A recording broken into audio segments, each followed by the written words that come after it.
Em Moçambique, o primeiro secretário da Frelimo na cidade de Maputo apela aos secretários de bairros e chefes de quarteirões do distrito municipal para que estejam unidos e coesos. O apelo surge como uma das medidas para travar as manifestações na capital do país. O primeiro secretário da Frelimo na cidade de Maputo, António Niquis, quer o contributo dos chefes de quarteirão e secretários de bairro para desencorajar as populações a não aderirem às manifestações que terminam em violência e vandalismo na capital do país. Queremos saudar aos nossos chefes de quarteirão, aos nossos secretários de bairros, às estruturas superiores ao nível da base, pelo excelente trabalho que têm estado a fazer na mobilização da população para não aderirem a este movimento de vandalismo. António Niquis diz que não se pode permitir que se faça justiça com as próprias mãos. Nós não podemos permitir que se faça justiça pelas próprias mãos. Aquilo que nós vimos, jovens, crianças a serem usadas, que assassinaram um polícia à pedrejada, à pedra, mataram um polícia com recurso à pedra. Niquis desconfia que as vandalizações não têm algo a ver com as eleições. Então, o município comprou bombas para fazer a sucção de água, para remover a água que vai enchendo nos nossos quintais, nas nossas casas, nos nossos bairros, e alguém acha que pode destruir, vai queimar, vai vandalizar, vai, portanto, destruir aquela bomba, vai destruir um trator cujo objetivo simplesmente desse trator é recolher lixo, é recolher resíduos sólidos, é fazer com que a nossa cidade seja bonita. Acham que isso é algo que tem que ver com eleições? Entende ainda que se o pensamento é governar, como irá governar um país destruído? Porque se essas pessoas que dizem que estão a reivindicar resultados eleitorais querem governar, como é que vão governar um país que foi destruído ou que está sendo destruído, cujas infraestruturas que estamos a gastar rios de dinheiro para poder edificar estão a ser destruídas? O primeiro secretário da Frelimo na capital do país assegurou no encontro com os secretários de bairros e chefes de quarteirão que o diálogo é a melhor solução para qualquer tipo de problema. A Comissão Europeia divulgou previsões que indicam uma retoma econômica gradual na União Europeia, mas alertou para a vulnerabilidade do bloco diante de crescentes tensões geopolíticas, especialmente no comércio global. Esse declínio de inflação está associado a uma modesta recuperação econômica e ao nível historicamente baixo de desemprego, que atingiu 5,9% em outubro de 2023. No entanto, a Comissão alertou que a União Europeia permanece suscetível a choques externos, como o aumento do protecionismo comercial.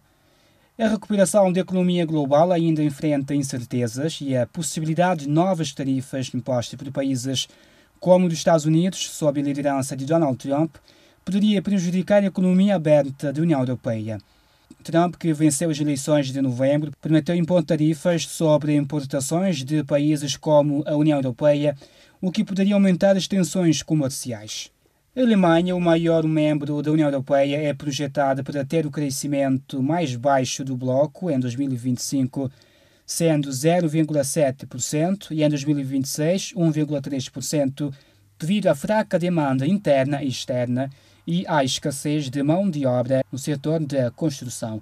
Esse desempenho econômico é acompanhado por instabilidade política interna, com a admissão dos parceiros da coligação bilateral e a convocação de eleições antecipadas para fevereiro de 2025. Enquanto isso, a inflação na União Europeia tende a cair nos próximos anos, as incertezas no comércio global e os desafios econômicos enfrentados por países-chave, como a Alemanha, continuam a representar riscos significativos para a estabilidade econômica do bloco.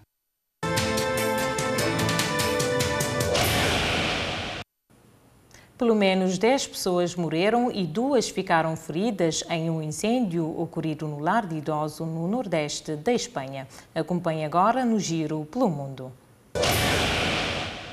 10 pessoas morreram na madrugada desta sexta-feira 15 em um incêndio em um lar de idosos em Vila Franca de Ebro, na região de Saragossa, no nordeste da Espanha, informou o governo regional de Aragão.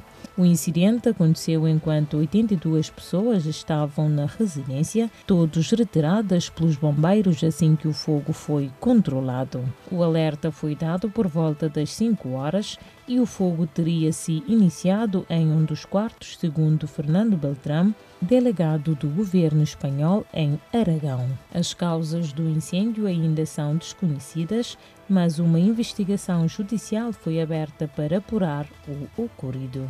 A presidente da Câmara de Vila Franca de Ebro afirmou que, além das vítimas fatais, 2 pessoas estão hospitalizadas em estado grave. Em uma publicação nas redes sociais, o primeiro-ministro da Espanha, Pedro Sánchez, expressou consternação pela tragédia e transmitiu carinho e pesar às famílias das vítimas e aos funcionários do lar de idosos.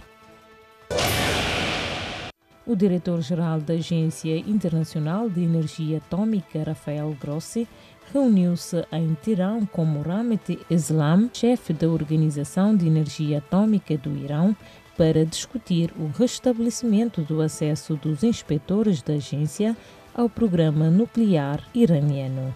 Desde o colapso do acordo nuclear em 2018, o Irão ultrapassou os limites estipulados e está atualmente enriquecendo urânio até 60%, aproximando-se dos 90% necessários para o uso bélico.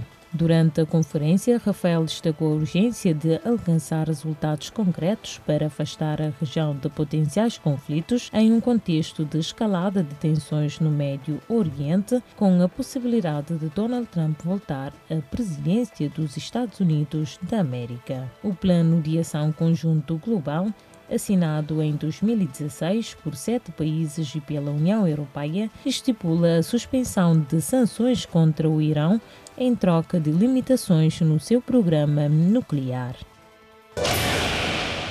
Na madrugada desta sexta-feira, uma explosão na Praceta José Magro, na freguesia de Mina de Água, em Portugal, resultou em danos a 10 veículos. 4 carros ficaram totalmente destruídos, enquanto os demais apresentaram danos avultados, conforme informou a CNN Portugal. A Polícia Judiciária esteve no local e já iniciou a investigação das causas da explosão. Ainda não há confirmação oficial sobre o que provocou o incidente, mas os moradores da região sugerem que pode ter sido causado por fogo posto em meio às tensões surgidas após a morte de Odair Muniz, baleado por um agente da PSP em outubro. Outros relatos apontam para a possibilidade de um curto-circuito em uma das viaturas que teria originado o fogo e desencadeado a explosão. O comandante dos bombeiros voluntários da Amadora, Mário Conde, informou que o alerta foi recebido às 4 horas e 25 minutos e que, ao chegarem os bombeiros,